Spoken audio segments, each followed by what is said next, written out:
Imagine the rainiest spot in the United States. Cram it with 300,000 residents who have no idea about air conditioning. Toss in mosquitoes as large as hummingbirds, roadways that turn into ponds at the slightest shower, and a harbor so crowded that vessels linger for 3 weeks before offloading cargo. Welcome to New Orleans during 1905. It's the entrance to the Mississippi, the South's notorious hub for fevers, where you might beat back yellow fever by dawn and catch the finest jazz performances come nightfall. Tonight, we're stepping right into that world, not as visitors strolling Bourbon Street and eyeing wrought iron railings. No, we're inhabiting it day by day, through one individual's eyes. Every sight, scent, sound, and hardship they endured. Your eyelids flutter open amid stifling moisture. For an instant, perhaps a mere half-second, you've lost track of your surroundings. Then reality crashes in. This time, it's not an odor. The atmosphere itself weighs down, dense and oppressive, like inhaling through a sopping cloth. Such mugginess forces your chest to labor just for a breath of air. Even motionless, flat on your back, perspiration beads up. Next, the aromas assault you. Coffee wafting from the wharves. Just 2 streets away, potent chicory brew. It's been simmering since pre-dawn, so intense you nearly savor it on your tongue. Sharp, charred, blended with the haze of timber smoke from the roasting vats. Bananas by the thousands, shipped in from Honduras and Costa Rica the previous day, piled high in depots beside the levee. The warmth speeds their decay. Plenty show brown spots already, releasing that overly sweet, sickly fragrance of spoiling produce.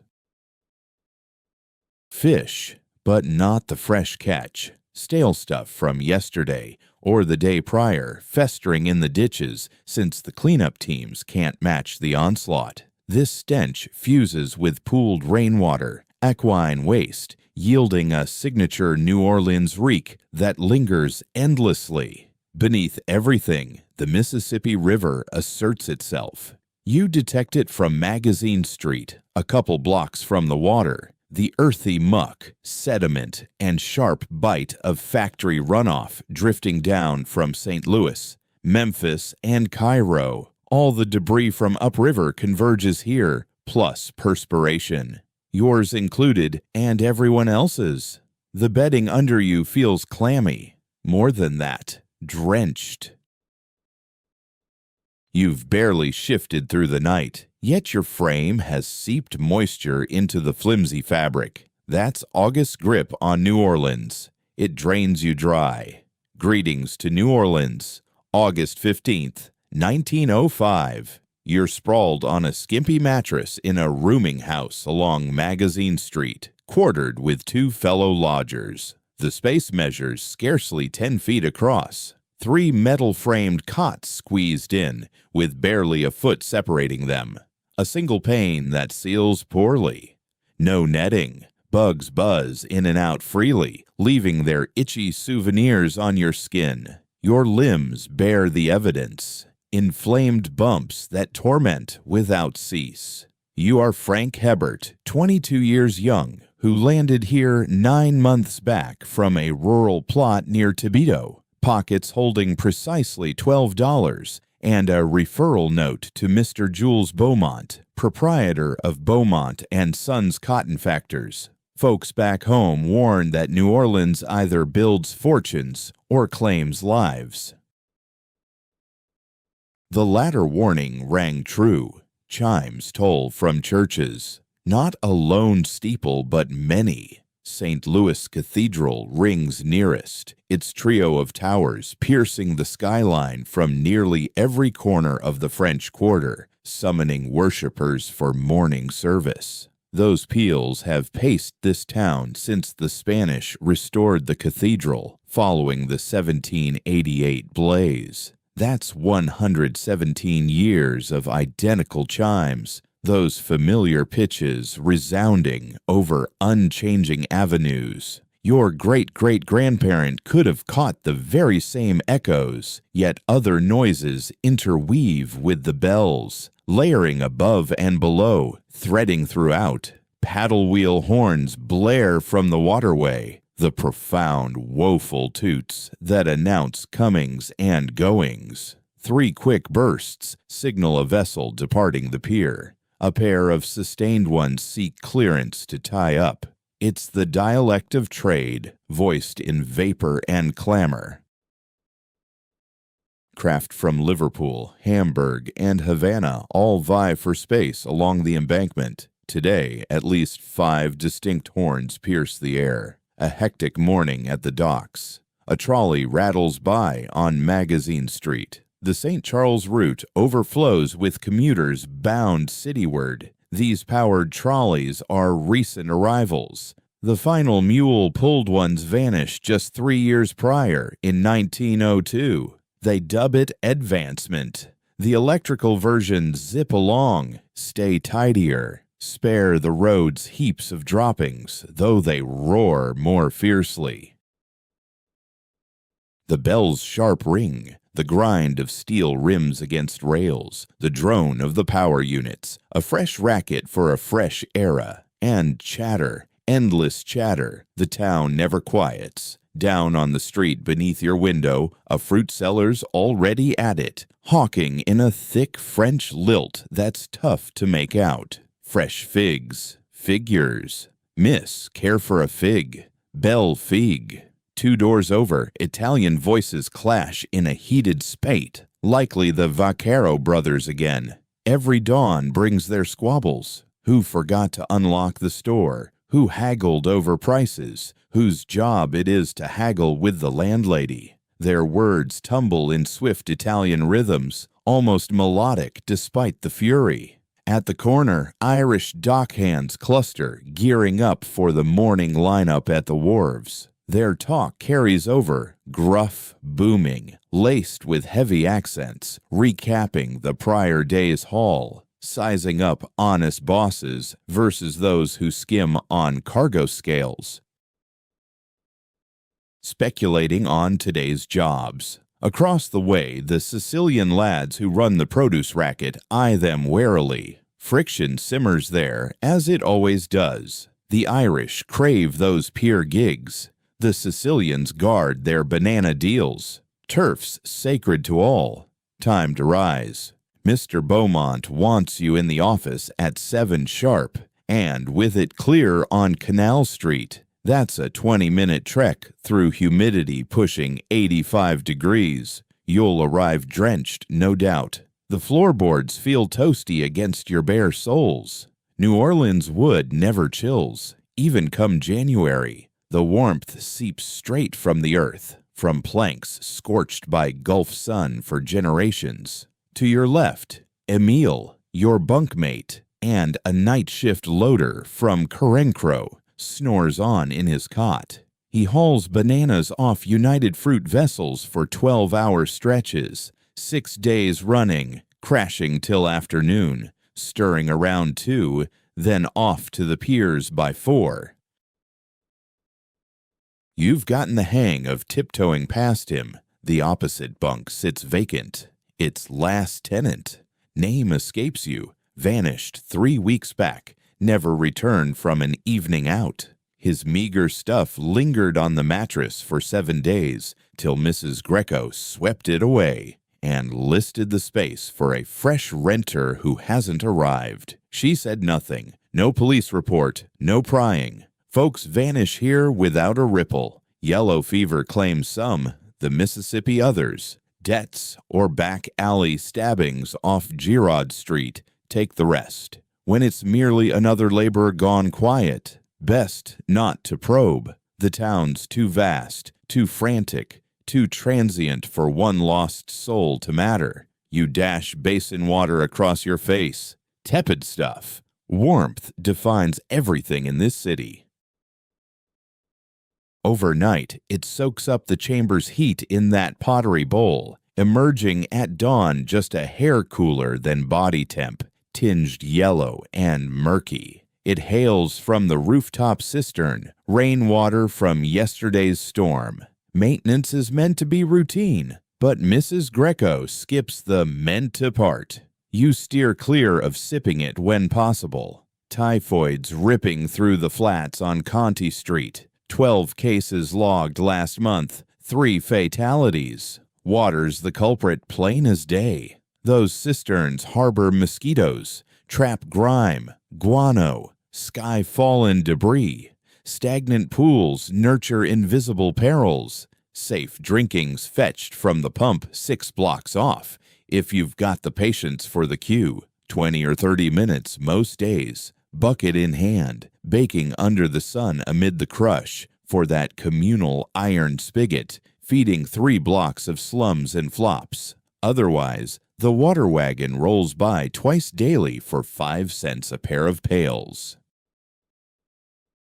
Plenty opt for beer instead. Less risky. Jack's Brewery on Tulane Street thrives peddling it to the cautious. Your outfit hangs just as you draped it. A cotton blouse, still moist from prior sweat, untouched yesterday, but nailed by the pain. The room's dampness ensures nothing airs out completely. It clings cool and sticky as you shrug it on, paired with lightweight canvas pants. You snagged them from a Jewish seamster on Dryade Street for 85 cents 2 months past, and the hems are already unraveling. Stitching's on its last legs, maybe 2 more months before they're unfit for the workplace. Skip the undershirt, too sweltering. Locals shun them in August heat, save for clueless visitors or the elite swapping outfits thrice daily. But the straw hat? Non-negotiable. This blaze can floor you with sunstroke in half an hour. You found that out quick. Your debut week, strolling hatless to the wharves at midday until vertigo hit, vision spotting, gut churning. A Creole vendor of pralines spotted your wobble, dragged you into shadow, fetched you a drink out of kindness. That very afternoon, you picked up the hat along with a pair of sturdy leather shoes, the kind that lace up properly, the one purchase where you refuse to cut corners. Your boss, Mr. Beaumont, had laid it out plainly on day 1. In this town, a fellow's footwear reveals his whole character. Stick to quality shoes. You've made sure to keep yours shined up nicely. Sure, the humidity's started to wear at the leather, causing some splits, but they still look respectable enough. Around here, how you present yourself counts nearly as much as the job you put in. When you reach the ground floor, Mrs. Greco's already bustling in the kitchen, sizzling something on the stove.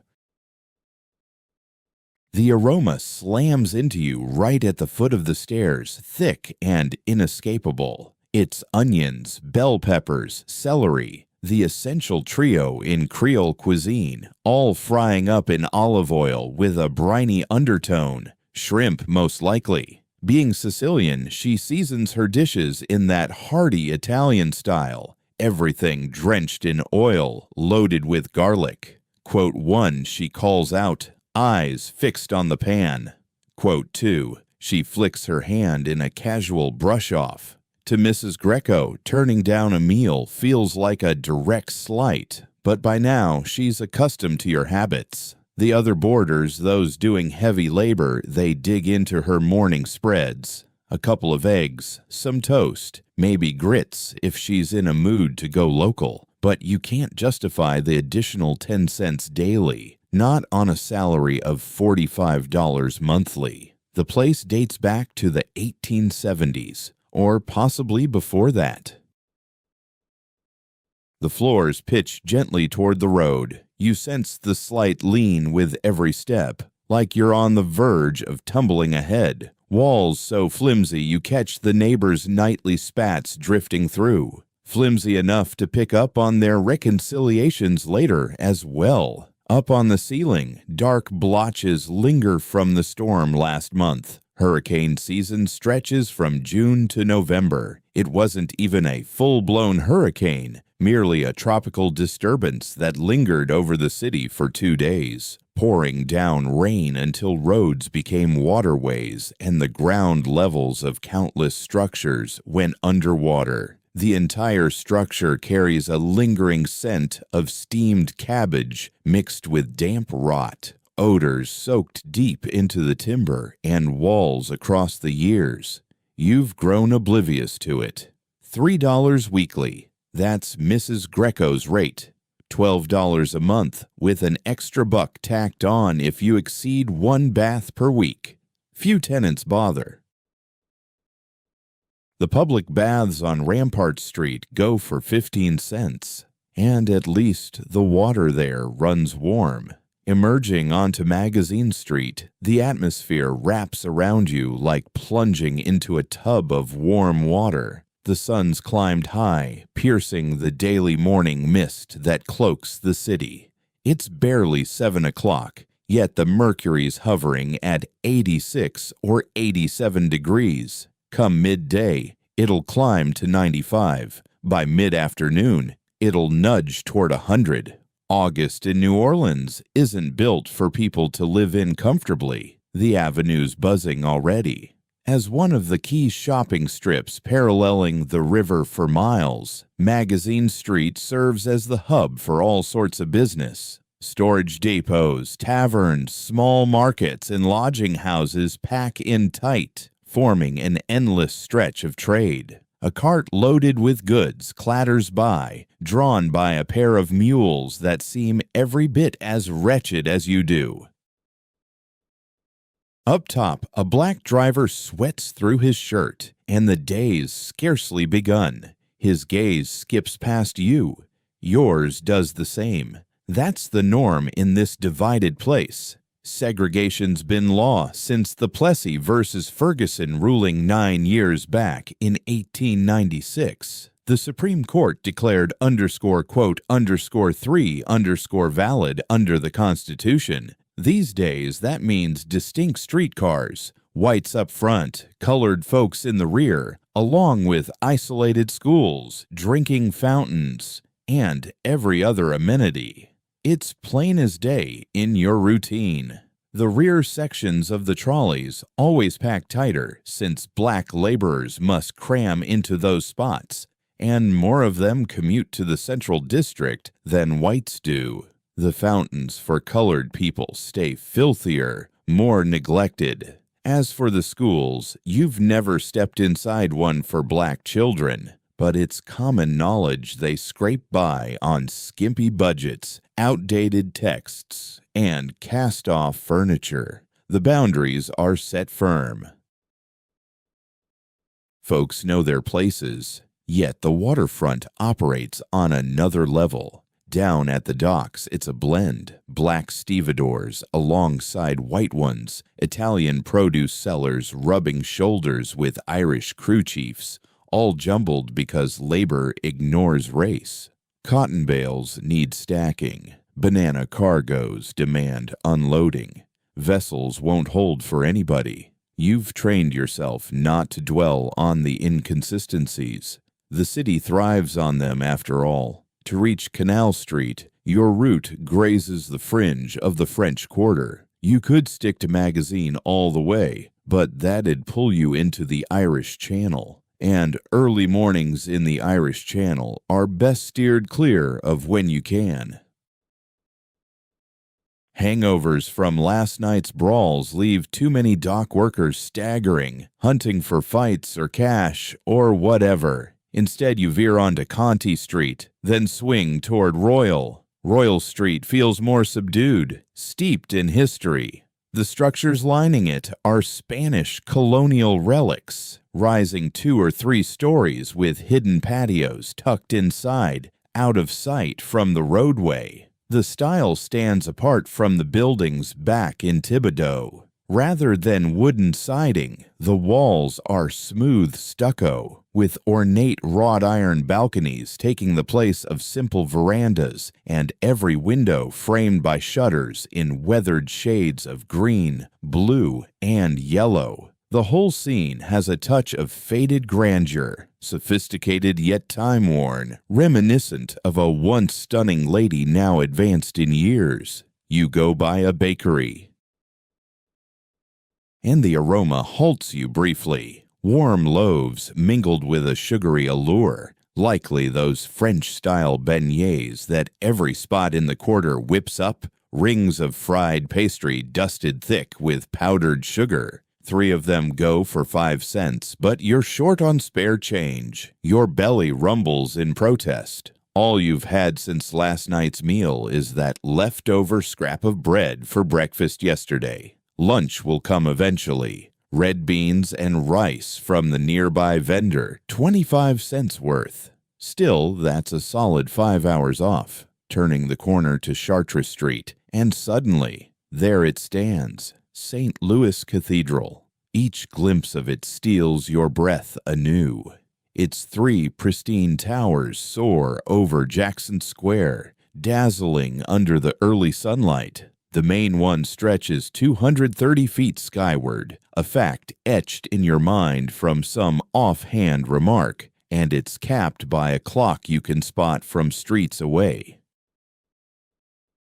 Flanking it are a pair of slimmer spires, each crowned with a cross. Oriented toward Jackson Square, it gazes out to the river, so every vessel steaming into New Orleans catches sight of those towers first. For ages, this landmark has greeted arrivals. The structure dates back to 1727, though not in its current form. The original went up in flames during the massive 1788 blaze that gutted much of the French Quarter. Yet they wasted no time in reconstruction. Under Spanish rule at the time, they made it even more imposing, finishing in 1794. 111 years past now. Perhaps your great-great-grandfather stood witness as the towers went up. The frontage gleams with white stucco, striking against the azure heavens. Triple-arched entrances invite entry below 3 soaring panes. Over them rises a triangular pediment housing the central clock, and crowning it all, the lofty spire piercing the clouds.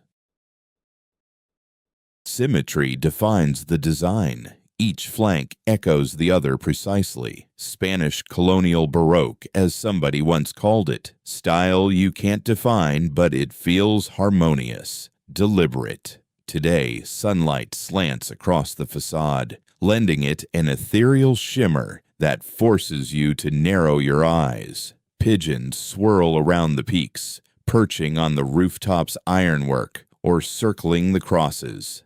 Now and then, a hawk joins the fray, preying on the flock.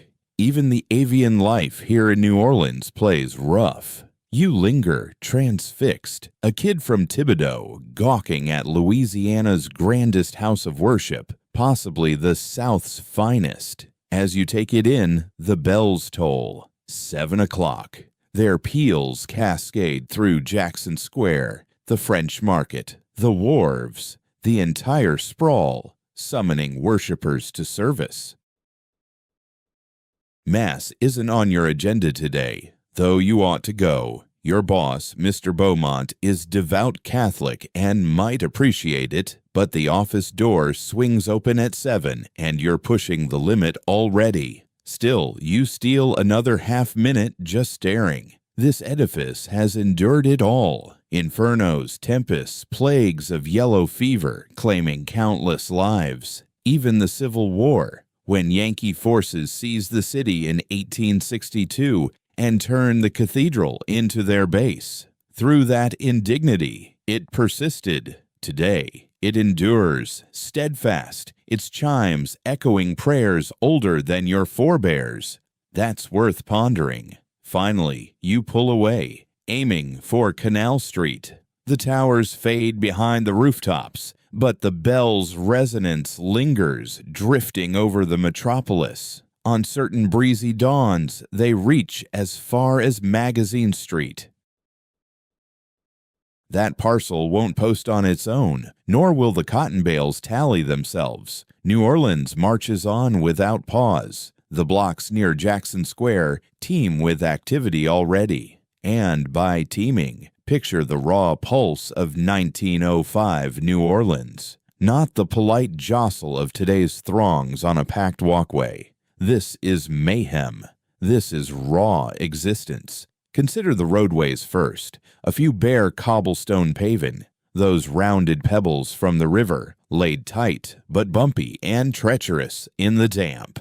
Most are mere earth, or what serves as earth in this town, more akin to ambitious muck. Rain transforms them into waterways. Drought renders them choking dust pits. August brings showers daily, often by 3 or 4 p.m., as thunderheads gather from the Gulf, sweep ashore, and unleash an inch or two in half an hour's fury. Then comes the sun, turning the world into a sauna of vapor. Mud rules the ground as a result. And sidewalks. Barely an idea. The upscale American district might boast elevated board paths, but here in the quarter, you navigate alongside it all. People on foot, horses pulling loads, carts rumbling along, fancy carriages, and now and then one of those newfangled automobiles. They're still uncommon, still pricey, and they startle the horses every time an engine sputters or backfires. Hawkers push their wares from carts too. A guy hawking watermelons. A lady balancing a basket of pralines atop her head without so much as a finger to steady it. Kids darting about on quick jobs for a single penny. Beggars holding out palms, many of them scarred survivors from the Spanish-American War 7 years back. Fellows who returned from Cuba, minus limbs or worse. Stray dogs all over the place. New Orleans teems with them, mostly wanderers. They prowl in groups, scavenging trash, squabbling among themselves, and sometimes nipping at folks. There's a dog catcher on the payroll, but he can hardly stay ahead. And the din. It's nonstop, all-consuming. Sellers hollering their goods in a mix of tongues. Okra, ripe okra, fresh okra here, gombo, beignet, gombo, tasso, rice cakes steaming hot, blackberries. Grab your blackberries, écrevisse, crawfish, just 2 cents a pound. The shouting escalates because the competition demands it. If you don't raise your voice, you're lost in the roar.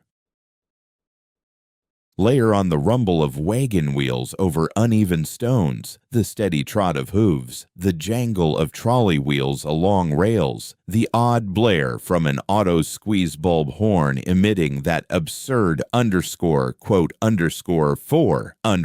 wail that somehow parts the crowd. Beneath it all hums a steady buzz of chatter in English, French, Spanish, Italian, Irish, lilted English, Creole patois, and tongues from who knows where. As a port town, New Orleans draws the globe's currents. You've gotten the hang of threading through it, for the most part. The trick lies in keeping your momentum and avoiding the gaze of anyone eyeing you up for a favor or a handout, because in this city, everybody's angling for something.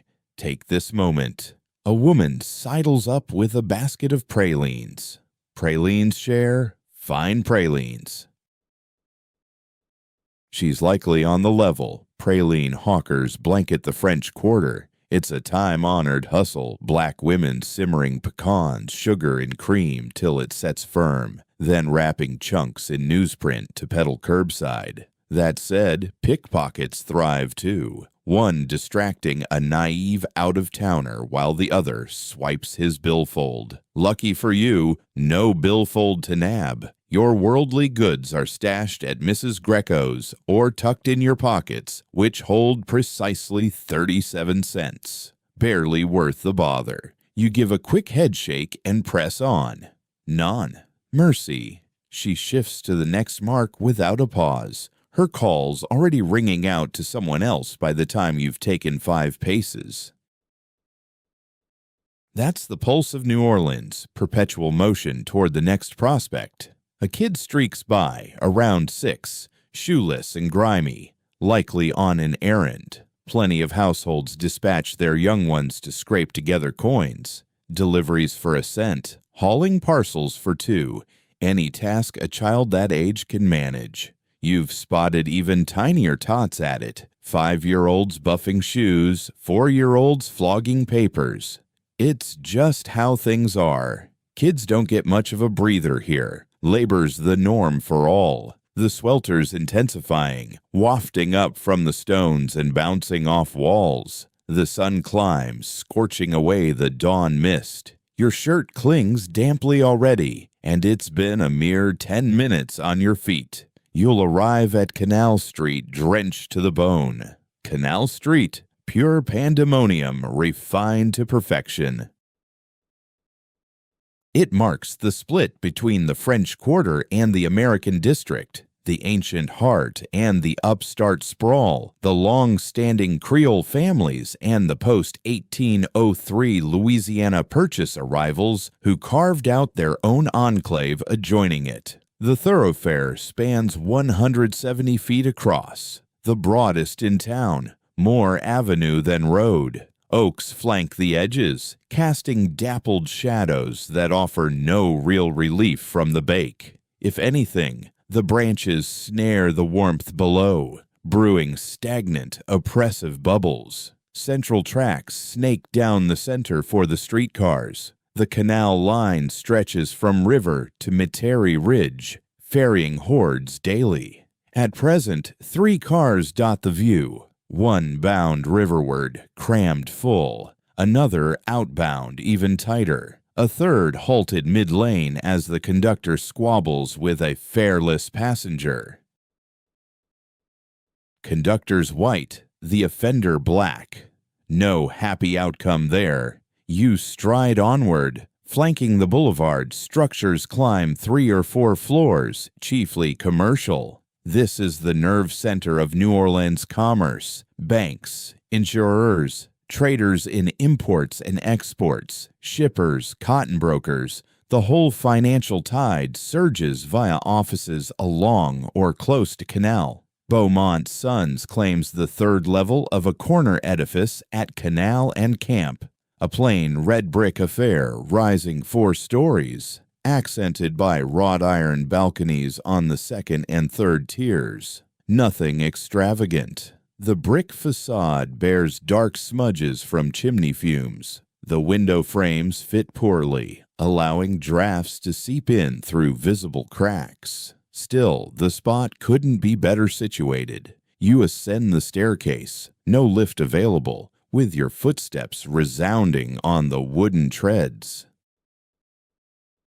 Upon arriving at the 3rd level, you're panting heavily and drenched in perspiration. You enter through the door at 6:58, 2 minutes ahead of schedule. The room feels oppressively warm right away. 3 panes line the rear wall, yet they're all sealed shut. Mr. Beaumont insists that circulating air disrupts operations, citing risks like document scattering or agreements misplacing. Consequently, the space simmers under the August sun, holding on to odors of perspiration, pipe smoke, dampness, and aged documents. 3 workstations fill the area. Yours sits at the rear, closest to a window you can't unseal. It's a modest piece marked by gouges in the timber, featuring a single drawer that jams, plus an exposed ledger, a fountain pen with its inkwell, and a blotter marred by dark spots. Mr. Beaumont Station guards the entrance, angled to monitor every visitor. His is bigger, crafted from finer material, equipped with several locked compartments, orderly stacks of files, and an arrangement reflecting strict discipline. Naturally, he's present from the start. He always beats everyone else. A sturdy fellow in his 50s, sporting a close-cropped gray beard and glasses with thin metal frames that lend him the air of a stern educator, dressed in a white linen outfit, now spotting damp patches beneath the sleeves, along with a bow tie askew just a bit. He offers no welcome, merely checks the wall clock, 6:58, before resuming his reading. You're punctual, yet not ahead of time.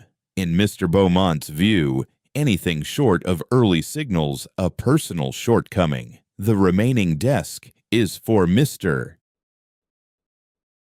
Beaumont's nephew Albert, tasked with mastering the trade, though he tends toward extended midday breaks and early departures. Albert hasn't shown up. He rarely does before 8:30. This apparently doesn't irk Mr. Beaumont. Kinship changes the rules. You settle at your spot, flip open the ledger, and dive into tasks. Handling cotton as a factor lacks allure. Essentially, you're an intermediary of a precise sort. The process unfolds like this. Growers cultivate the crop. Scores of estates dot Louisiana, Mississippi, and Arkansas, planting from March through October. During harvest, they transport it to New Orleans for market. However, these growers lack connections to purchasers, market insights, or price trends, whether rising, falling, or steady. Enter the factors. You warehouse the bales. You source clients such as fabric producers in Massachusetts, England, or France.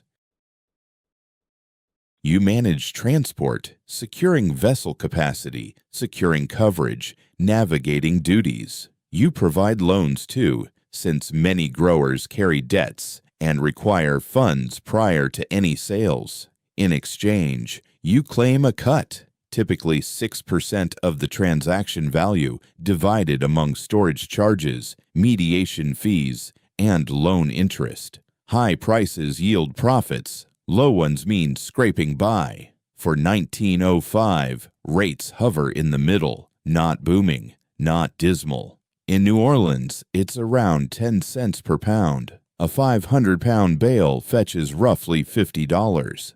The factor's share comes to $3. That figure seems modest until handling hundreds daily. Beaumont Sons processes about 50,000 bales annually. That generates $150,000 in fees, offset by storage, payroll, protection premiums, and countless other outlays. Mr. Beaumont nets perhaps $30,000 yearly, placing him firmly in the middle tier, secure yet far from affluent. Your role centers on monitoring stock. 17 storage sites along the wharves serve Beaumont Sons. Each incoming bale demands recording, the grower's identity, source estate, quality level. Grades range across many, from fair to good middling, strict low middling, good ordinary. Include the mass, arrival date, storage site. Upon sale, note the purchaser, amount, dispatch date, ship title, endpoint harbor. It means row after row of figures in books that seldom tally perfectly. You excel here. Numbers have always come easily to you. That's what drew Mr. Beaumont to hire a Cajun lad from Thibodaux with just a basic schooling up to 6th grade. Yet you tally and deduct quicker than anyone around. Scan a list of digits, and discrepancies jump out. Mismatched sums, odd weights, prices out of line, high or low. It's a talent. No frills, but valuable all the same. The hours slip by amid the swelter and documents. At 8:30, Albert strolls in, reeking of bay rum cologne and appearing crisp amid the humidity. He acknowledges his uncle with a nod, skips you entirely, and claims his chair. At 9, the mail shows up. A young black man hauls it over, Marcus employed by the building. He drops off correspondence to the floors thrice daily, earning gratuities. You hand him a penny.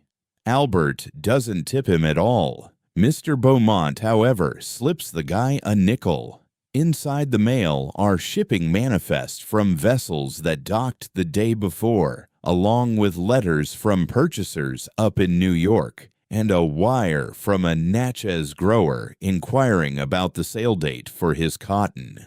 You jot down a response. Mr. Beaumont reviews it, trims away half the phrasing to sharpen it up, and sends you off. You carry the message over to the Western Union spot just 2 blocks down. Out on Canal Street, the throng feels denser than ever. The temperature's climbed past 90 degrees. The warmth pulses from the sidewalks, the structures, and the people packed nearby. Sweat soaks through every shirt. Folks trudge along at a crawl, rationing their stamina. Over at the intersection of Canal and Carander Delay, a fellow's slumped to the ground, likely heat exhaustion. A pair of cops hovers nearby, debating their next move. A handful of onlookers mills about, staring idly, but nobody steps in to assist. You press on. The telegraph office sits inside a structure on Camp Street. You pass along the dispatch, fork over 20 cents from the small fund Mr. Beaumont provided, and snag a receipt. Returning, you pause at a roadside cart and pick up a glass of lemonade for a nickel. It's lukewarm, overly sugary, and might even come from cistern water, but it quenches. Your mouth's parched, and the danger seems minor. Typhoid brews for weeks, while heat prostration can drop you in hours. You gulp it down, return the glass to the cellar, and make your way back to work. Come midday, Mr. Beaumont summons you. Go verify a delivery at Warehouse 7, he instructs. Your gut twists. That spot's on Chupatula Street, smack by the riverfront. It involves trudging across the sweltering core of town during peak August heat. Quote 6. He passes you a note. Woodville Plantation, 40 bales. They pulled in 3 days back. The paperwork lists 40, but count them personally to confirm. Ensure we aren't shelling out warehouse charges for non-existent cargo. It's a routine headache. Cotton vanishes constantly. Maybe sloppy tallies back at the farm, or outright pilfering. Or perhaps the bundles get ruined by downpours or floodwaters and end up scrapped, though shippers hate owning up to flawed loads. Regardless, tally each one by hand. Don't rush it, mister. Beaumont warns. The sun's a killer. Seek cover if dizziness hits. Rest if queasiness stirs. Better you stretch it out than collapse like that poor soul on Canal. Quote 7. You set off. The trek to Chupatulas weaves through districts that shift block by block. You start in the American Quarter, broad avenues, fresh constructions, shops aimed at the Protestant newcomers who've dominated trade here since the purchase of Louisiana. Next comes the fringe of the Irish Channel, cramped row houses jammed with newcomers. The odors assault you, meals simmering alongside waste, laced with the acrid bite from the soap mill on Annunciation Street. Kids swarm the alleys, chasing games between structures, squabbling over bits of trash. An Irish mother bellows at her brood in a brogue so heavy it's nearly gibberish. Crossing Magazine Street lands you in the storage zone. It's another realm entirely. No homes, only business. Row upon row of depots rising 4 or 5 levels, constructed from brick, timber, or a blend. Platforms jut toward the roads. Carts line up at each entrance, with laborers drenched in perspiration hauling goods in or out. Facilities for cotton, grains, sugar, bananas, coffee, tobacco, timber, anything that passes through New Orleans Harbor. The scents hit hard. Every building carries its signature whiff. Cotton's dry and stringy. Bananas sticky sweet. Coffee deep and sharp. They blend into a thick, distinctive haze that's pure riverfront. Finally, Chupatulas appears. To your right looms the levee, a towering 30-foot mound of dirt, the sole barrier against the Mississippi engulfing the town. Beyond it, toward the water stretch the piers. Here, the place bears its true nature. No grand estates, no shady oaks, no veneer of refinement, merely trade, stark, unforgiving exchange. The embankment stretches for miles riverside, with piers thrusting into the flow every 100 yards. Steamers and sailing ships cluster 3 or 4 abreast, queued to offload. Cotton stacks tower 20 feet on the wharves. Fruit carriers from Central America unload, visible green clusters slung over workers' backs. Brazilian coffee haulers, Cuban sugar freighters, northern pine wood vessels, and all around, laborers toiling. This ceaseless stream of merchandise and the hands that shift it form the backbone of New Orleans. Black stevedores heave barrels along ramps bare-chested, bodies slick with effort, operating with honed precision. They team up, syncing calls in steady rhythms, English here, Creole there, or tongues unfamiliar to you. Irish dock workers haul cotton bales onto flatbed carts, gripping sharp, menacing hooks, curved iron blades fixed to sturdy wood handles. These tools pierce the coarse burlap covers, letting the laborers yank, shove, and maneuver the hefty 500-pound loads as if they were feathers. A few of these guys lack fingers from past mishaps. Hooks can slide, and injuries are common. Nearby, Italian produce sellers huddle around the banana vessels, haggling fiercely in quick bursts of Italian, laced with halting English. They act as go-betweens for the United Fruit Company and the local shops supplying bananas to homemakers across town. The din never lets up. Piercing whistles, barked commands, the groan of ship ropes, the heavy thumps of goods slamming onto the wharf, the growl of cartwheels, water sloshing against piers, and the stevedores' timed shouts to sync their efforts. Quote 8, quote 9, quote 10. And the odors. Lord, the odors. Decaying produce, acrid coal fumes belching from the steamers, piles of horse dung from the endless parade of freight wagons clogging the roads. Then there's the river's own foul reek, sluggish and shallow in August, little more than a drifting cesspool flushed from upstream towns. You thread your path to Warehouse 7, dodging stacks of goods and keeping your gaze low to steer clear of the wharf hands. Several are fingerless. One sports a jagged scar stretching from ear to jaw. Another lacks an eye. These aren't soft souls. This labor carves its toll into their flesh.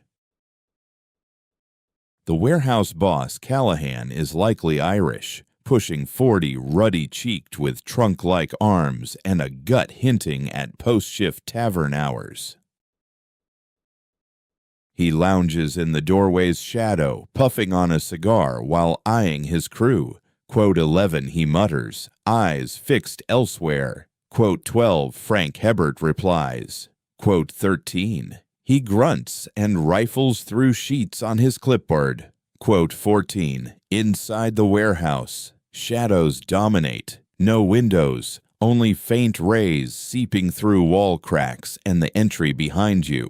The atmosphere clogs with cotton lint, triggering an instant cough. No one escapes it in these places. The particles invade your sinuses, windpipe, and chest. Lifelong cotton handlers often end up with respiratory woes, persistent hacks, labored breaths, what they term cotton lung. Bales tower from floor to roof, each roughly 5 feet by 2 feet by 2, weighing about 500 pounds, bound in burlap and steel hoops, branded with the estate's insignia in dark ink. The piles climb into gloom, some 15 or 20 high. A single shift at the base could topple the lot, burying anyone below. Tales of such fatalities circulate, uncommon yet real. You locate the Woodville stack, identifiable by the encircled W, Counting begins 1, 2, 3. You proceed deliberately, scrutinizing every label to confirm it's Woodville and not a look-alike from elsewhere. 10, 11, 12. Your vision sharpens in the dimness. 20, 21, 22. Perspiration trickles over your brow and spine. The stifling interior surpasses the outdoor heat. Air stagnant and laden, no whisper of wind. 30, 31, 32. At row's end, 37. You recount meticulously, verifying each one. Still 37. The invoice lists 40. 3 short, 1,500 pounds worth, fetching around $75 on the market. No vast sum, but significant enough. You jot it in your small ledger. Shortfall, 3 bales missing. Mr. Beaumont won't like this. Callahan still out front, cigar in hand. Short 3 bales, you inform him. He lifts his shoulders indifferently. Likely rats. They gnaw the covering. Bales disintegrate. Lint spills. We clear and discard it. He delivers this routine explanation as if reciting it endlessly. Or the Count erred back at the farm, or somebody nicked one under cover of night. Your call. Which one is it? I've got 17 buildings to run, thousands of bales weekly. You figure I track every scrap from a Mississippi spread? File your paperwork. Beaumont claims the loss. The growers contest. In time, they compromise, and life rolls on. That's the system here, evidently. New Orleans swallows things whole. Cotton, cash, folks, lost to the swelter, the damp, the unruly sprawl of an unchecked harbor hub. You add another entry. Supervisor suggests damage or pilferage as cause. No more insight than that. Heading back to the office, you pause at a roadside vendor for a midday meal. You grab a serving of red beans and rice scooped into a paper cone, digging in with a wooden spoon for 25 cents. The beans pack heat from cayenne and black pepper, plus some mystery spice that eludes you. In the sticky humidity, the rice clings together. A short chunk of sausage sneaks in there too, about an inch, greasy and chewy. Standing there against a wall, you devour it while eyeing the bustling street. A funeral cortege rolls by. Up front, a jazz ensemble sets the pace with a languid, sorrowful tune. 6 musicians strong: trumpet, trombone, clarinet, tuba, snare drum, and bass drum. Their version of a hymn drags on, more aching and intimate than anything from a church service you've known. Following is a horse-pulled hearse of dark wood with glass panels and shiny brass accents. Through the sides, the simple pine casket gleams plainly. Trailing it, around 50 mourners on foot, all black, clad in somber shades that pass for mourning garb, freshly pressed shirts, dark attire, hats doffed or clutched to chests. That's the New Orleans way. Jazz funerals. You've witnessed 3 since settling here. The group takes it slow and somber en route to the graveyard. Coming back post-burial, they switch to upbeat rhythms, honoring life's spark and the soul's release from pain. The follow-up parade, the second line, they say. By the return trip, it's swollen 2 or 3 times over as folks hop in, twirling and stepping to the beat right in the road. But this moment, pure grief. The dragging melody, the subdued march, death laid bare for all to witness, raw and communal. You polish off your meal and chuck the cone into the curb. A stray dog materializes in seconds, lapping it spotless. The rest of the afternoon drags on predictably. Endless ledgers, figures stacking up, letters to dash off. Bang on at 3 o'clock, the heavens unleash. Sheets of rain hammer the panes, cooling things by perhaps 5 degrees. It pours for half an hour, soaking the town with what seems like an inch of deluge, then quits abruptly. 50 minutes on, sunlight returns, and vapors rise everywhere. From your vantage by the window, steam curls up off Canal Street. The sidewalks, scorching hot, turn the downpour to vapor fast, leaving a hazy veil in the atmosphere. At 3:30, a cotton planter ambles in. White fellow, around 60, in a suit that's aged 2 decades past fashion, sodden, creased, with dark sweat patches at the pits. He's itching for an update on his crop's sale. Mr. Beaumont delivers his standard line. Markets are sluggish, stocks piling high, purchasers holding out for cheaper rates. Hang tight another week or so. The man bristles. He's strapped for cash, owing everywhere, with the bank hounding him. Mr. Beaumont nods understandingly, yet holds steady. No rushing deals, must snag the proper offer from the fitting customer. The planter stomps off, grumbling. You've watched this drama unfold a dozen times now. These growers cling by a thread, a single rotten harvest, a season of cheap sales, a boll weevil plague, and poof, they're finished. Farms flip to banks or big outfits. The long-standing lineages fade away. Cotton reigns supreme in Louisiana still, but that monarch's showing his years. The shop shutters at 5 o'clock. Mr.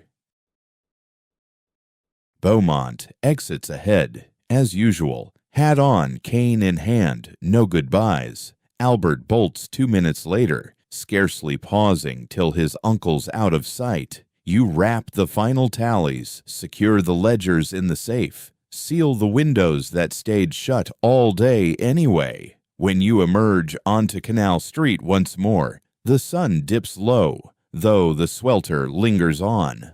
August heat never yields. The mugginess thickens instead.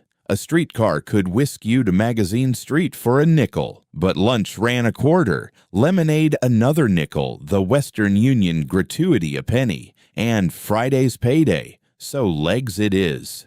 Your route winds past districts stirring for nightfall. Saloons fire up every few blocks. The Irish dives are dim and hazy, reeking of booze and perspiration. Spots like Flanagan's, O'Brien's, the Shamrock. Patrons crowd the counters early. Day-laboring stevedores cashing checks by dusk, blowing them by dark. Then there are the upscale ones, American style, with bar mirrors, gas lighting, tenders in crisp white tops. Those draw clerks, peddlers, junior supervisors, guys in your boat. If booze weren't a stretch, you might duck into one. Beer runs a nickel a pour. Whiskey shots a dime. Stretching $45 monthly means pinching every cent. Still, you catch the crowds filing through the doors, the buzz leaking out with each swing. Chuckles chatter, glassware tinkling. That's the pulse of New Orleans. Cash surges like the Mississippi. No hoarding, no foresight. You make it, you blow it, you scrape by. You skirt a pawn shop. Its display case brims with cast-offs from folks too broke to hang on to them. Jewelry, timepieces, string instruments, hand tools. Anything that screams the raw panic of a town where a single skipped wage means ruin for so many. You stroll by a neighborhood market. A man from China tends the place, stationed impassively at the register, eyeing every customer who enters. Folks of Chinese descent operate plenty of modest enterprises around New Orleans, markets, eateries. They stick to their own circles, labor tirelessly, steer clear of any fuss. The majority of white residents hardly register their presence. You spot a bunch of kids horsing around in the road, perhaps a game of chase or something more intricate. Their shouts blend English with French and another tongue, likely Creole. The everyday dialect of New Orleans, a fusion of French roots, African influences, Spanish and English, all mashed into a distinctive patois. Among them, a little girl around 7 years old goes without shoes. Her frock is outgrown, stopping midway up her legs. She's grimy, streaked with road dust, yet she's giggling, dashing about, lost in play, with a joyfulness that tugs at something inside you. When did you last let loose with laughter like that? The memory escapes you. Upon returning to Mrs. Greco's as dusk falls, the skeeters swarm relentlessly. The bloodsuckers of New Orleans are infamous, oversized, bold, and vectors for ailments with tongue-twisting names: yellow fever, malaria, dengue. Each summer claims lives, chiefly among the impoverished, especially in the riverside slums where stagnant pools spawn swarms by the millions.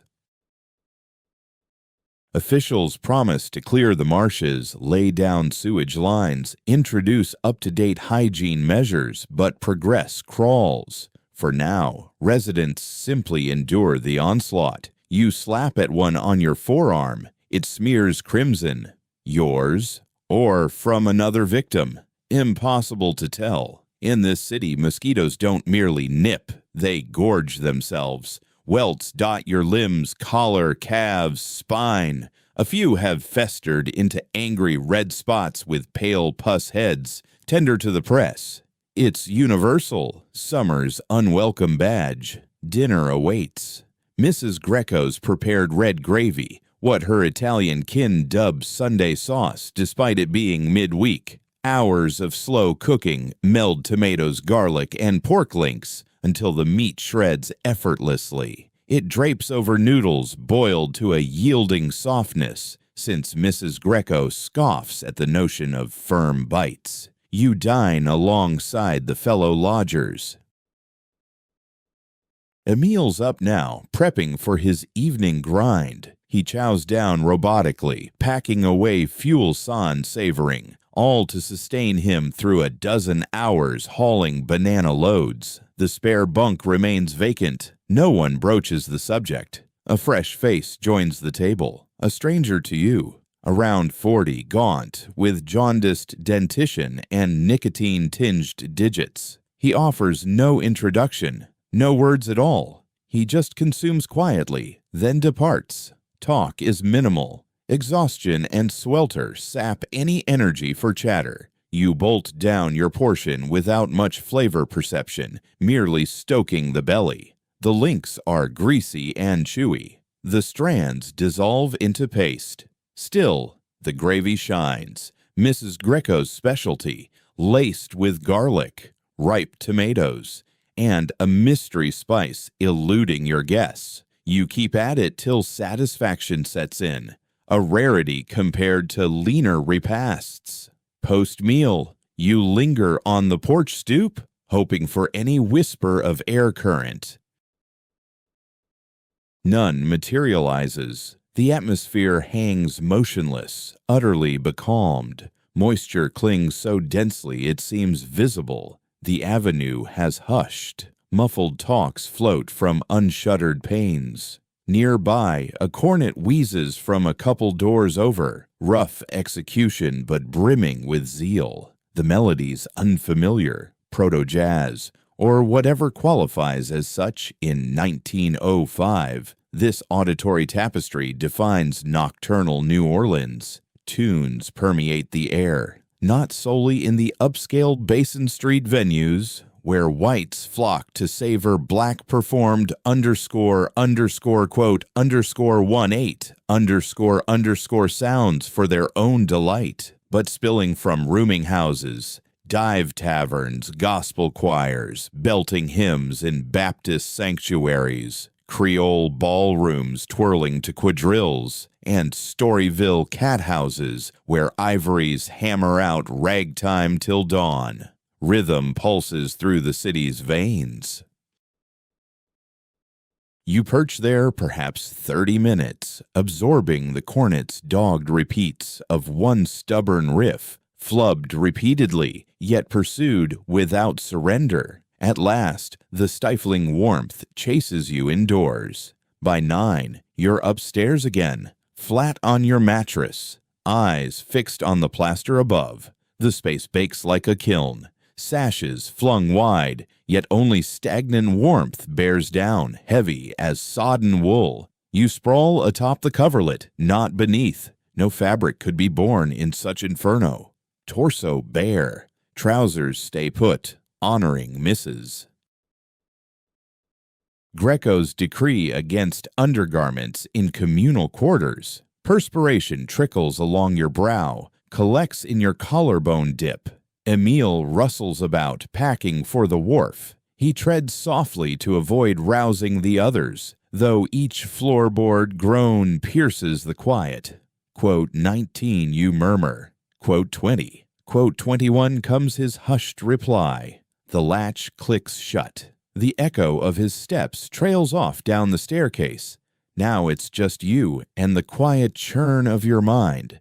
The next day will mirror today, rousing in the sticky air, trudging to the office to tally cotton shipments, heading back, grabbing a bite, then bed.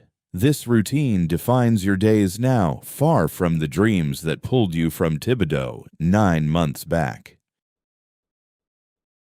You'd pictured New Orleans as a vibrant hub, brimming with chances and adventure. Perhaps it delivers for the elite, the cotton traders, the steamship tycoons, the owners of depots and financial houses. But you're merely one more clerk amid the throng. Just another pair of hands shuffling documents. Another ambitious kid scraping by in a town that grinds down dreamers and discards the remnants. $45 monthly, $12 for lodging, $10 for meals, $23 to stretch across the rest. Outfits, footwear, a rare ale or citrus drink, trolley rides on weary legs. You're stashing perhaps $5 a month if luck holds. At that pace, building a venture, acquiring land, or crafting a legacy could drag on for years. Provided illness doesn't strike, your position stays secure, and yellow fever spares you. Those are hefty uncertainties. Rest evades you. Mosquitoes hum insistently, scouting for bare flesh. You tug the covers over your limbs, ignoring the added swelter. Down the block, the horn musician rehearses that stubborn riff again and again. Off-key, relentlessly. Raised voices clash in Italian, likely the Vicario siblings. They never quit. A hound yaps in the distance, answered by another. The nocturnal pulse of the metropolis. Noises you've mostly tuned out for slumber. Your thoughts drift homeward. The spread beyond Thibodeau. Your folks, siblings. The endless cane fields vanishing into the distance. Labor was grueling there, yet straightforward. You understood your role, your spot in the world. In this place, you're anonymous. Simply one more Cajun lad chasing fortune amid the urban sprawl, lost in a sea of thousands, unseen. Still, you've made it this far. You're enduring. That matters. Weariness finally claims you. Eyelids droop. The insects recede. The trumpet quiets. The quarrels dissolve. And you slip into haze. Wednesday awaits. Fresh loads to inventory. Balances to square. Endless shifts in the stifling workspace. But that's for later. For the moment, you're just flesh on a meager cot in a budget flophouse, inhaling the dense vapors of a southern shoreline swelter, enduring yet another stretch in America's steamiest, soggiest, wildest urban sprawl. The calendar melts away. Wednesday flows to Thursday, then Friday. Wages arrive, $11.25 for the week. You fork over $3 to Mrs. Greco, parcel out every cent meticulously. The free days slip past. Saturday brings a shortened shift. Sunday, you linger in bed, then stroll to the French market for a 5-cent praline, perch on a seat in Jackson Square, observing the crowd. Monday reboots the cycle. Additional bales, fresh accounts, unrelenting warmth. The town's cadence seeps into your veins. You pick up its flows, its timings, its hidden paths. You note which avenues drown deepest in downpours and which remain traversable. You spot the taverns favored by Irish wharf hands, those run by Italian produce sellers, and the ones open to any payer. You seek out prime street eats, the rampart woman with superior red beans, the fellow by the French market peddling boudin that echoes your roots, the magazine corner stall serving robust brew and hot beignets. You master the riverboat signals. 3 quick toots for setting off, 2 drawn out for docking, 1 prolonged plus 2 brief for peril. Clear the path. You discern trustworthy depot overseers from those who pilfer fibers. Clerks who'll trade tips for a round. Growers who settle debts promptly versus defaulters. You study the heavens. Cumulus masses swell midday, drifting from the sea.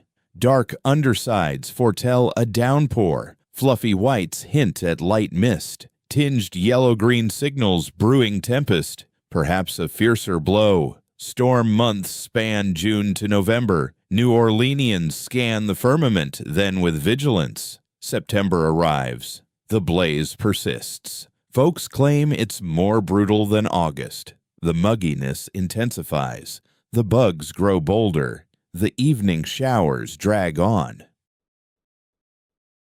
The fever's height hits in September. Dailies tally infections nonstop. 15 fatalities in the Irish Channel, 20 in Carrollton, 8 in the French Quarter. Health officials affix isolation alerts to stricken homes. Bright yellow placards on entries. Yellow fever, barred. No one heeds them. Daily life rolls on. Fingers crossed against infection. You steer clear of the Irish Channel. The plague thrives there. Overcrowding, pooled water, swarming pests. Yet evasion proves impossible. The place is compact, entwined, tales circulate. Last week, a fellow working in the adjacent office passed away, fit as a fiddle on Monday, gone by Friday. Yellow fever strikes with ruthless speed. It begins with a pounding headache and chills. Soon jaundice sets in, tinting the eyes a sickly yellow. Next comes the black vomit, blood mixed with bile. Death follows swiftly. Roughly half who contracted pull through, give or take. No real remedy exists. Nothing but bed rest and prayers. Each morning you inspect yourself for signs. A throb in the head, blame the sweltering air. Exhaustion, pin it on the job. Faint yellow in the eyes, tricky to spot under the gloomy lamps of Mrs. Greco's boarding house. You're likely okay.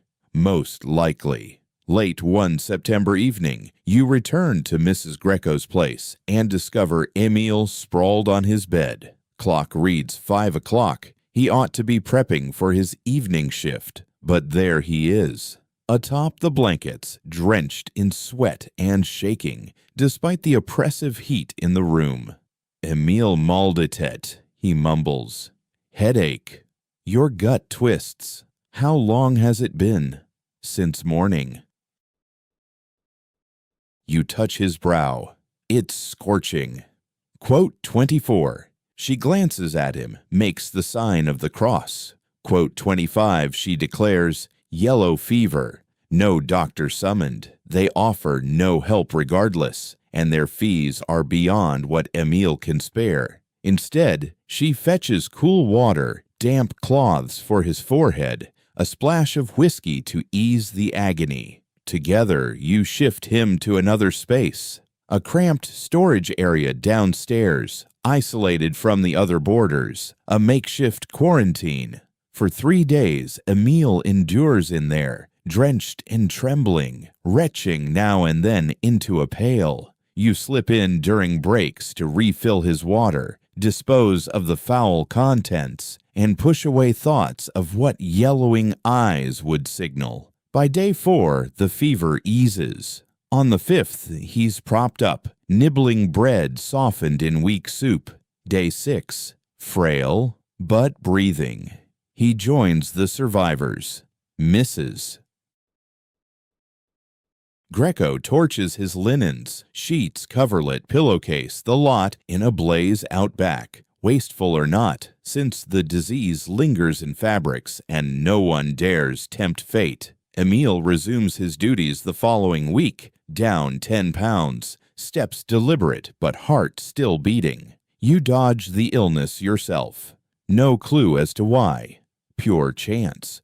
Or perhaps the fatal mosquito hasn't found you yet. As October arrives, the relentless heat finally relents. Afternoons linger warm, in the mid-80s or low 90s, yet mornings turn bearable. Humidity eases a touch, letting you draw breath without that suffocating weight. Mosquito swarms dwindle. Reports of yellow fever dwindle too. The city lets out a collective sigh.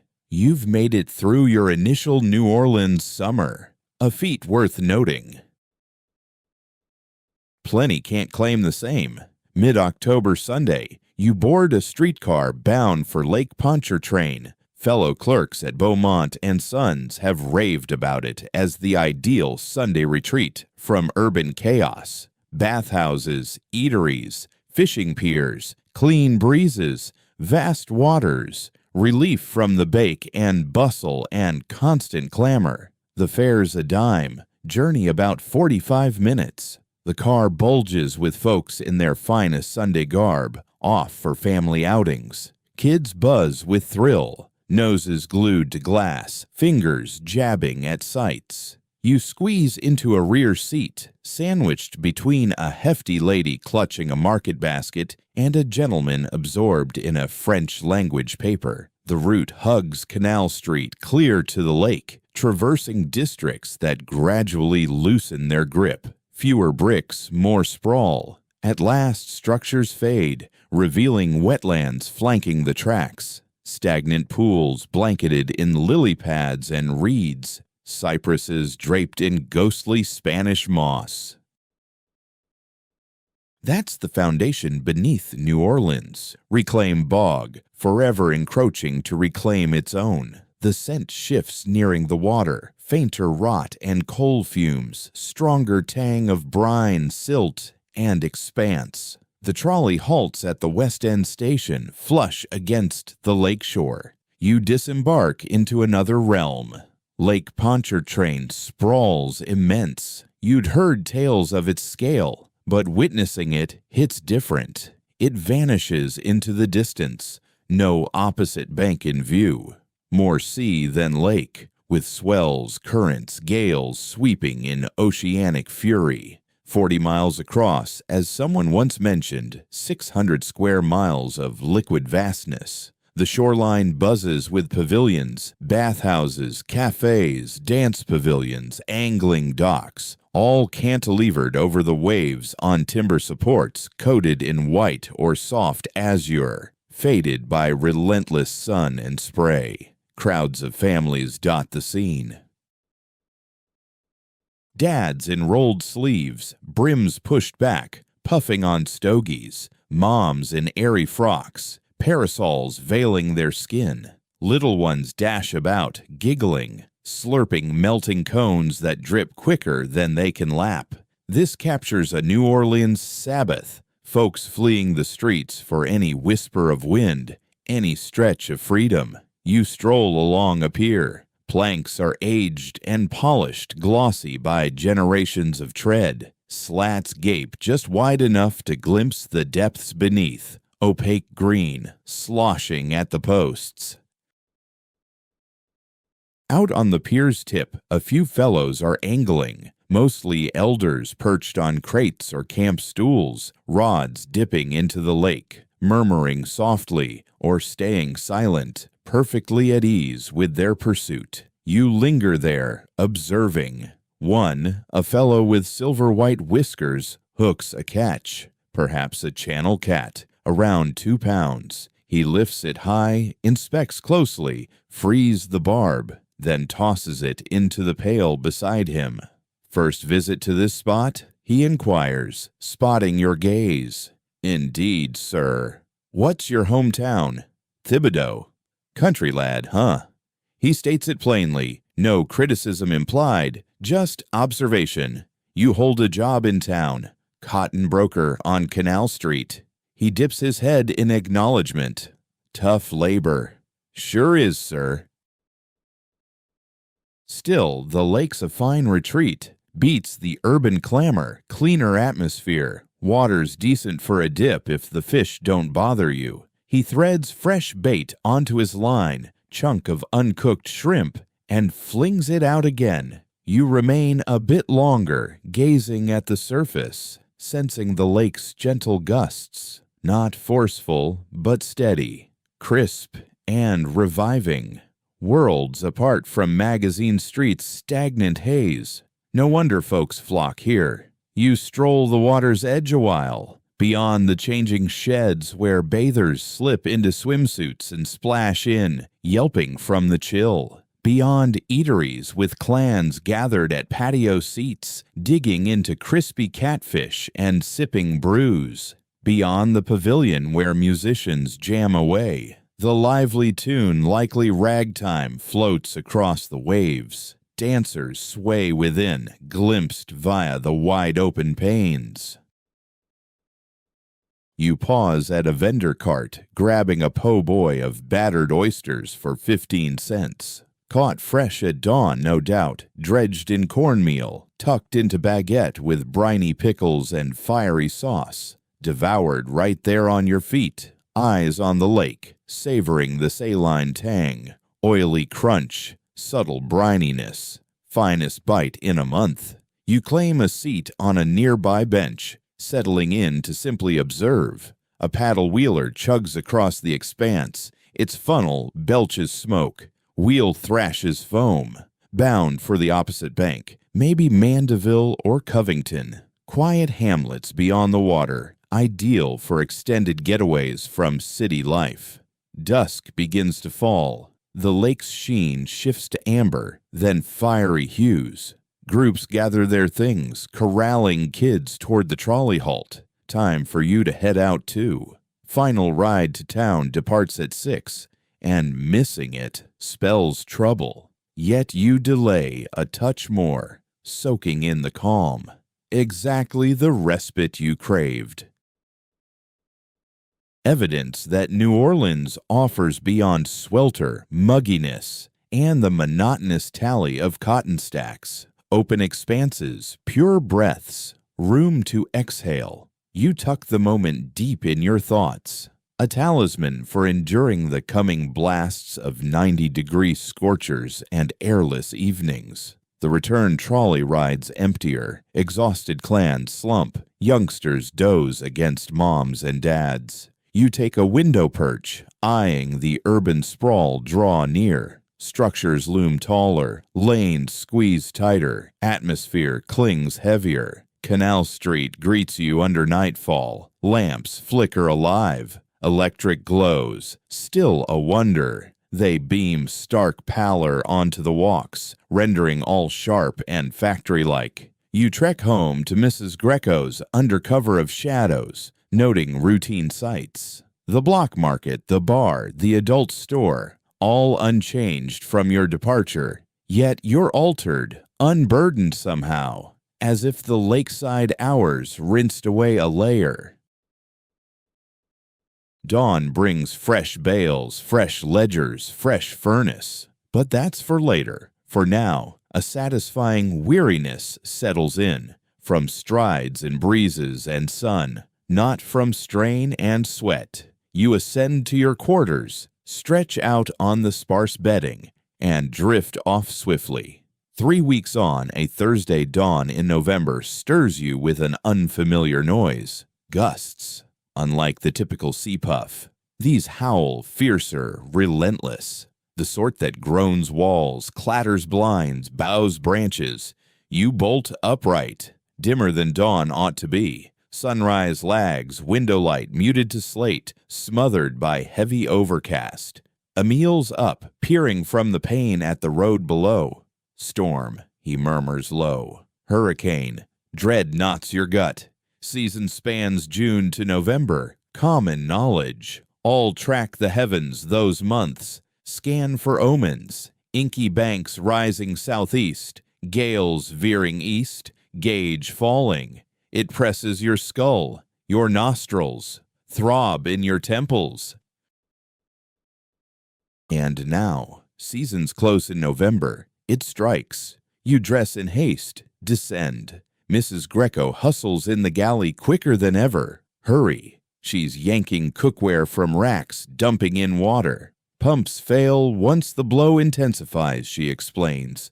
Eyes averted. Stock up every vessel. Containers of all sorts, buckets, bowls, pans, jars, get filled without delay. You pitch in right away. Over the following hour, you and the fellow boarders stockpile water in every possible vessel throughout the place. Rows of pails crowd the kitchen counters. Cookware crowds the burners. Wash basins dot the sleeping quarters. Mrs. Greco goes so far as to top off the tub. Next up, she declares, is provisions. Inspect the larder.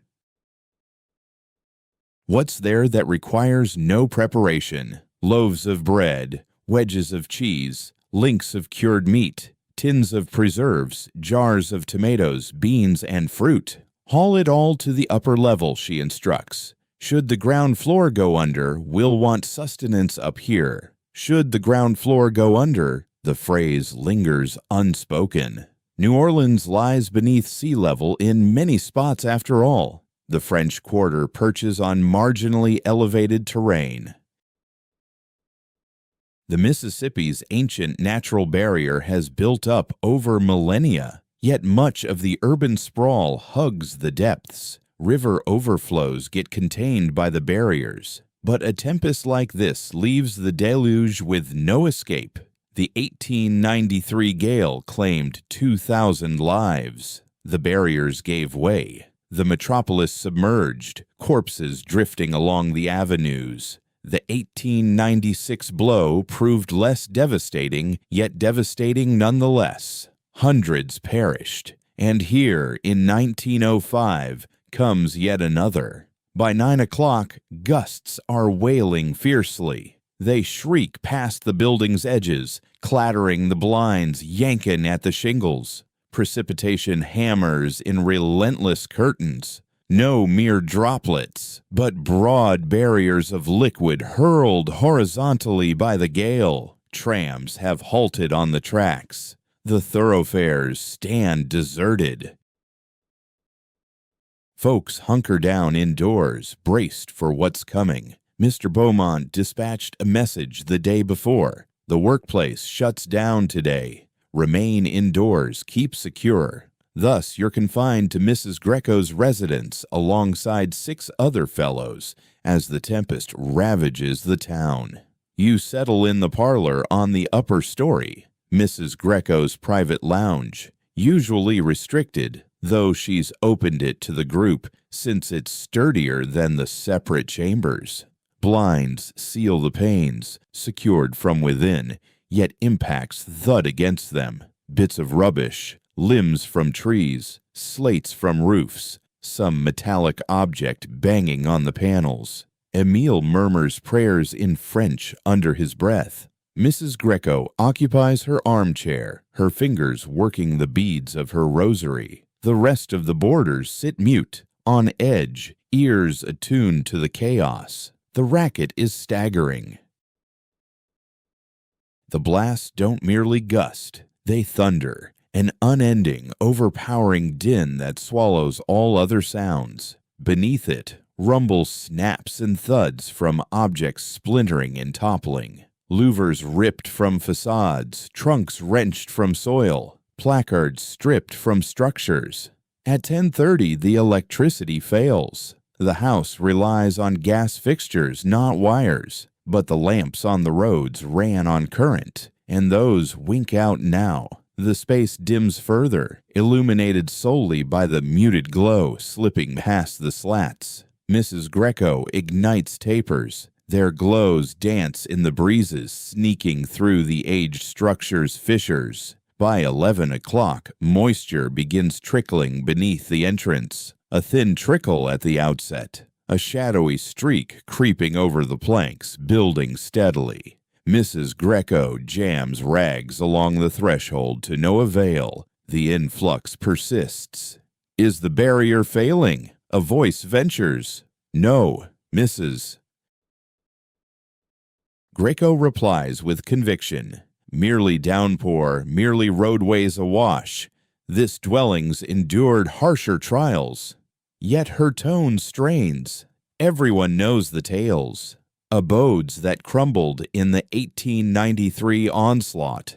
Households that perished in their sanctuaries as the surge climbed unchecked. Magazine Street commands a touch more elevation. Not much, but more than the lanes near the waterway. The flood ought to flow riverward. Ought to. At midday, the lower level holds water to the calves. You catch the lapping sounds from downstairs. Mrs. Greco relocates whatever she can upstairs. Chairs, tables, edibles, cherished items. The onslaught refuses to ease. The blasts press on unyielding.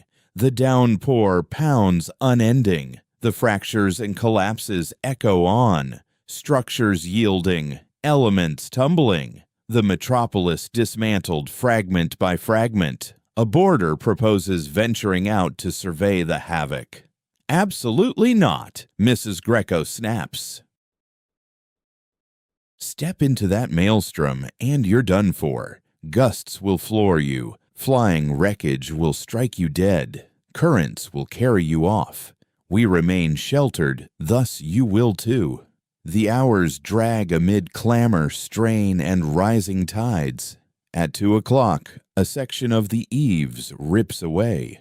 The noise announces it, a shredding, wrenching tear, followed by a thud.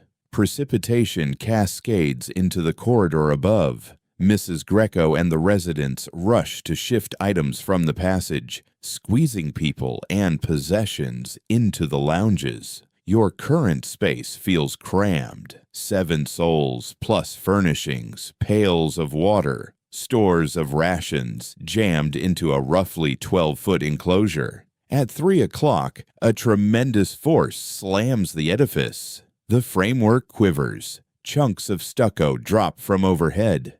A candle topples and a boarder lunges to douse it lest flames erupt. Tree, Emile mutters. A trunk has crashed into the wall. You hear it grinding along the exterior.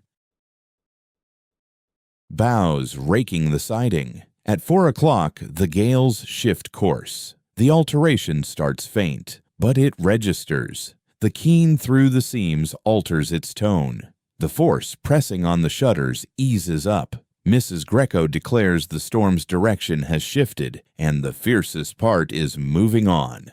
She's spot on.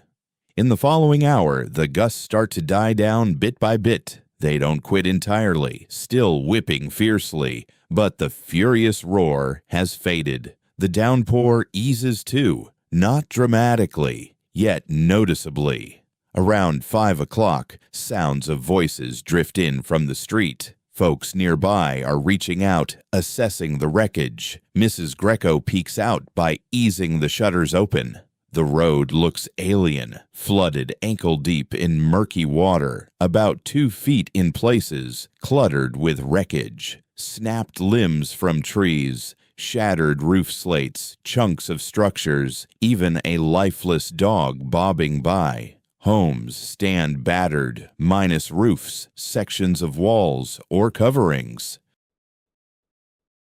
The little store at the corner has its facade stripped away, revealing toppled racks inside, all goods drowned and destroyed. That huge live oak that slammed into Mrs. Greco's place got yanked from the median strip 2 blocks off. Now it's propped against the structure, limbs stretching toward the upper-level panes. Over the way, one residence has buckled partly, its ceiling sagging on one flank. You spot residents inside, rummaging to rescue belongings. "Any injuries?" Mrs. Greco hollers over. "Nah, we're fine," comes the reply. All along Magazine Street, destruction reigns, yet survivors are venturing out, tending to one another, beginning the tidying. The flooding pulls back gradually through the afternoon. By 8 o'clock, it's mere puddles on the pavement. Come midnight, most has vanished, sluiced off to the river and lake. You pitch in that night with Mrs. Greco, mopping the ground level, repositioning furnishings, gauging the harm. Downstairs is a total loss. Every item there waterlogged, chairs, rugs, her fine china, all of it. The plaster on the walls demands renewal. The planks underfoot require swapping. Things fare better above. A chunk of ceiling gone lets rain into one corridor. But the sleeping quarters dodged the worst. Mrs. Greco eyes the mess with a weary look. "Coverage from insurance will handle part of it," she notes, "though never the whole. That's just how it goes here in New Orleans. Storms roll in, wreck the places. You patch 'em up and brace for the following. Come dawn, you head to the workplace to check its status. Paths are strewn with refuse, limbs scattered, tiles tossed, panels flung, placards askew, anything loose, plus some that held fast. Residents wield spades and brushes for the cleanup. Merchants sluice their shops. Teams tackle downed timber, reopening lanes. Harm's widespread, sure, but not devastating. The barriers stood firm. The town avoided a full submersion. Rough, yes, but nothing like the '93 disaster. The buildings shut. A sign reads, "Back Monday." You return a long magazine. The place bounces back quick, tough, unyielding, shrugging off mere blasts and floods. That's New Orleans for you. It endures. The days post-storm feel off-kilter. The urban hum is subdued. Outlets shuttered. Squads swarm, patching eaves, hauling junk, glazing cracks. Papers tally the toll. 30 fatalities here in the city. 50 more in nearby areas. Scores of structures bashed or leveled. Fields wiped out. Vessels lost or beached. Folks murmur it might have been grimmer. Way grimmer. You aid Mrs. Greco's fixes. Fellow tenants lend hands. Emil's handy with woodwork. He restores the peeled-back roof patch. You all tote trash, bale liquid, scour mold off surfaces. The toil's tough yet rewarding. Tangible progress, unlike the drudgery of figures at Beaumont Sons. By week's close, the lower levels largely wrung out. Surfaces stay scarred, but the dampness has fled. Saturday Eve, Mrs. Greco whips up a feast. Red beans with rice and links. Loaves from the oven that fired up anew, plus hoarded vino for the moment. "We made it," she toasts, lifting her cup. Cheers. Glasses clink all around, even from the teetotaler. Cheers. You pulled through. That matters. Monday the firm stirs back to life. You trek to Canal amid a town still sweeping, but settling in. Doors swing wide. Trams rumble once more. Peddlers hawk from stands. Mr. Beaumont's planted at his station on your entry. "Morning, Henry. Relieved you're all right." "Yes, sir." "And you?" "Shed a few roof bits at home. No big deal." He nods to the books. Time to dive in. Cotton doesn't pause. And so, the gale fades to memory. Just one more slice of local lore you've soaked up. The accounts beckon. The bales demand tallying. The rhythm resumes. You settle in, flip the volume, and plunge ahead. Time slips by. November yields to December. The chill finally settles in for good. Mornings carry a crisp edge, occasionally dropping to the 50s. A coat becomes essential on your trek to the office. The mosquitoes have vanished. Reports of yellow fever vanish too. New Orleans lets out a collective sigh of ease. The holiday season arrives with Christmas. Mrs. Greco prepares an elaborate meal: pasta smothered in red sauce, baked chicken, fresh produce, and plenty of wine. The boarding house starts to resemble a real family space. Then comes January 1906, a fresh start to the year. 16 months have elapsed since your arrival in New Orleans. You're holding steady, employed, and enduring. The daily grind feels routine now.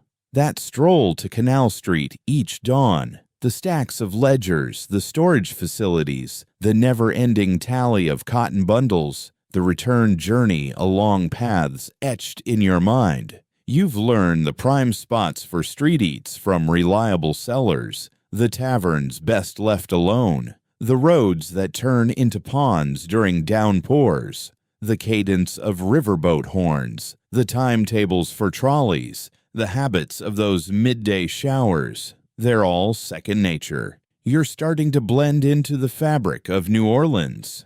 An odd realization. Deep down, you still see yourself as the kid from Toledo, yet that place is slipping away. The homestead, the crops, the folks from your past, they're turning into distant recollections, tales you recount inwardly about your former self. The person emerging now is different, molded by this place and its pulses, its swelter and tempests and unrelenting turmoil, its tunes and cuisine and eclectic blend of peoples crammed side by side. New Orleans has pushed you to your limits. The scorching air, the illnesses, the gale, and yet you persist. That resilience means a lot.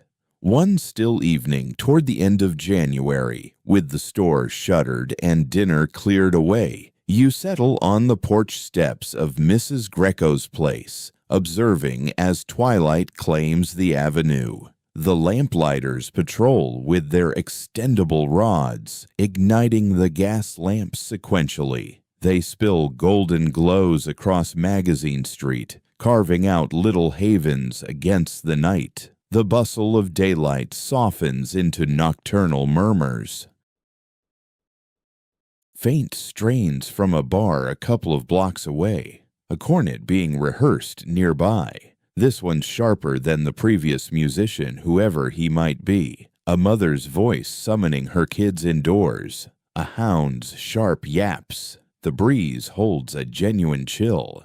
You sense it brushing your face. Unthinkable half a year back, when the humidity choked like submersion with every inhale. The next day marks Friday, wage day. You'll pick up your $1,125, pass $3 to Mrs. Greco, stash away $2, allocate the remainder for meals and basics.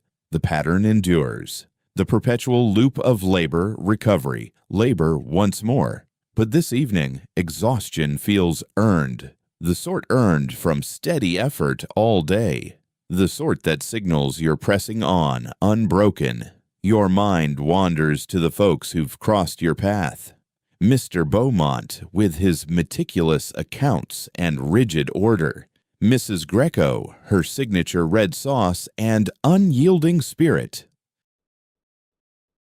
Emile, his subdued fortitude, the rivermen, the depot supervisors, the produce hawkers, the horn artists, the panhandlers, the wharf laborers, each carving out existence amid the urban sprawl, each cog in the grand engine powering New Orleans. You reflect on the sights you've witnessed. St. Louis Cathedral bathed in dawn's rays, the wharves at midday, a frenzy of raw force.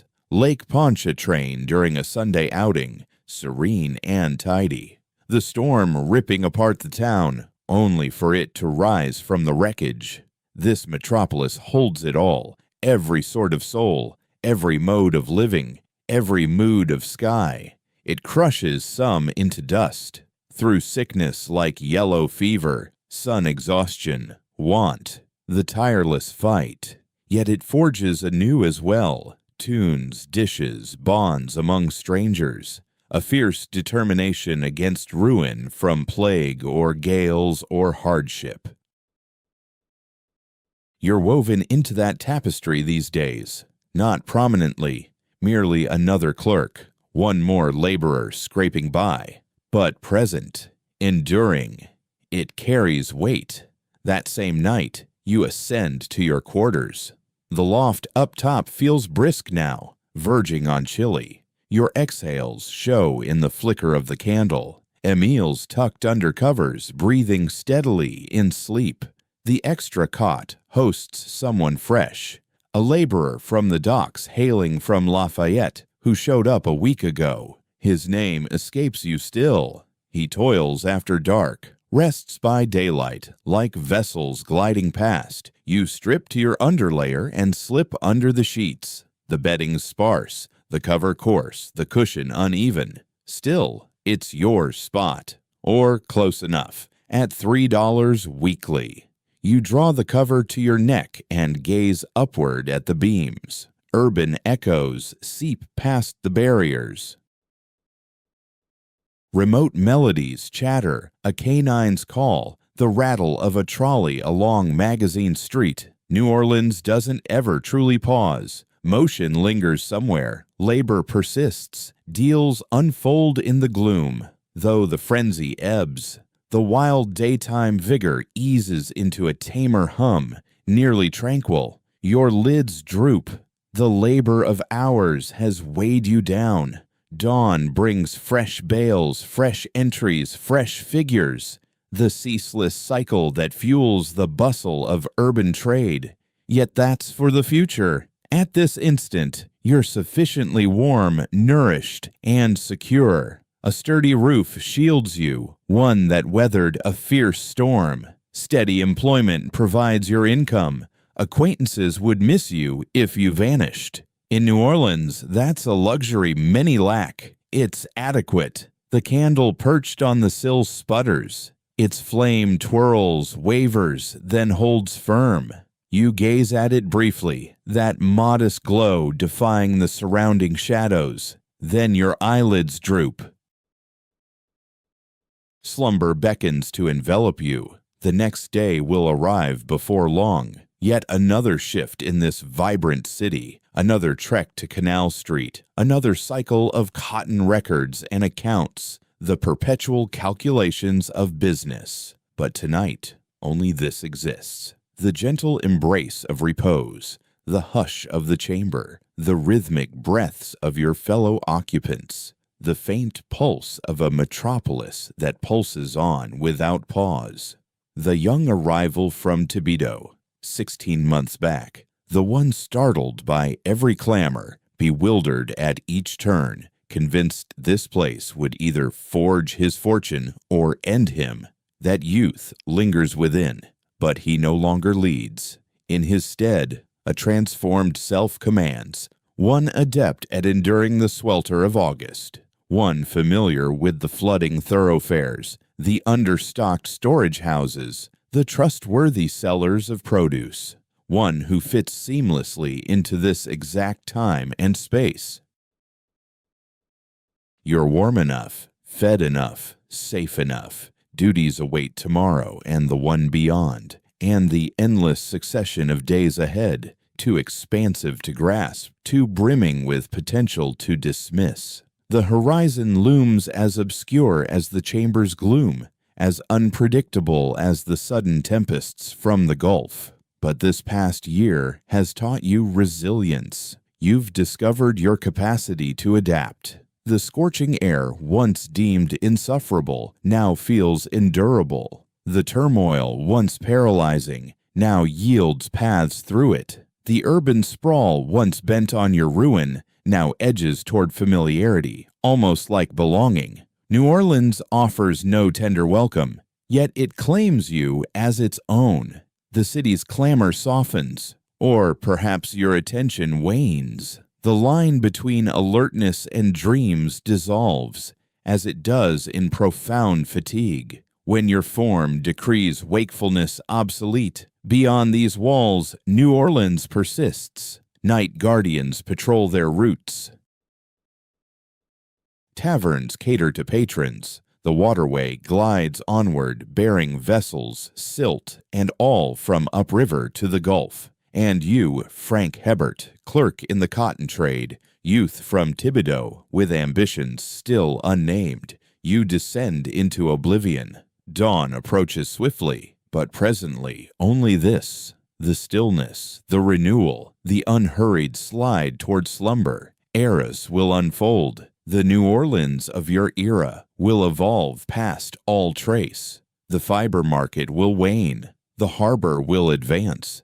Trams will vanish, then re-emerge. Structures will soar taller. The fever will yield to cures. Cooling systems will tame August's blaze. Storms will rage, yet barriers will hold firmer in most seasons. Still, souls will dwell here, labor here, aspire here, retire each evening to the symphony of streets, pondering the gifts of the morrow. Certain truths endure. The spirit of humanity endures.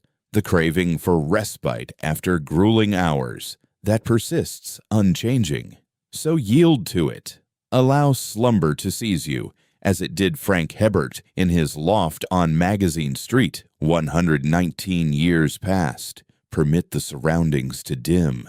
Let the din subside. Let your mind ease, mellow, and ultimately hush. You've merited this tranquility. Embrace it and wander into whatever visions await. Good night.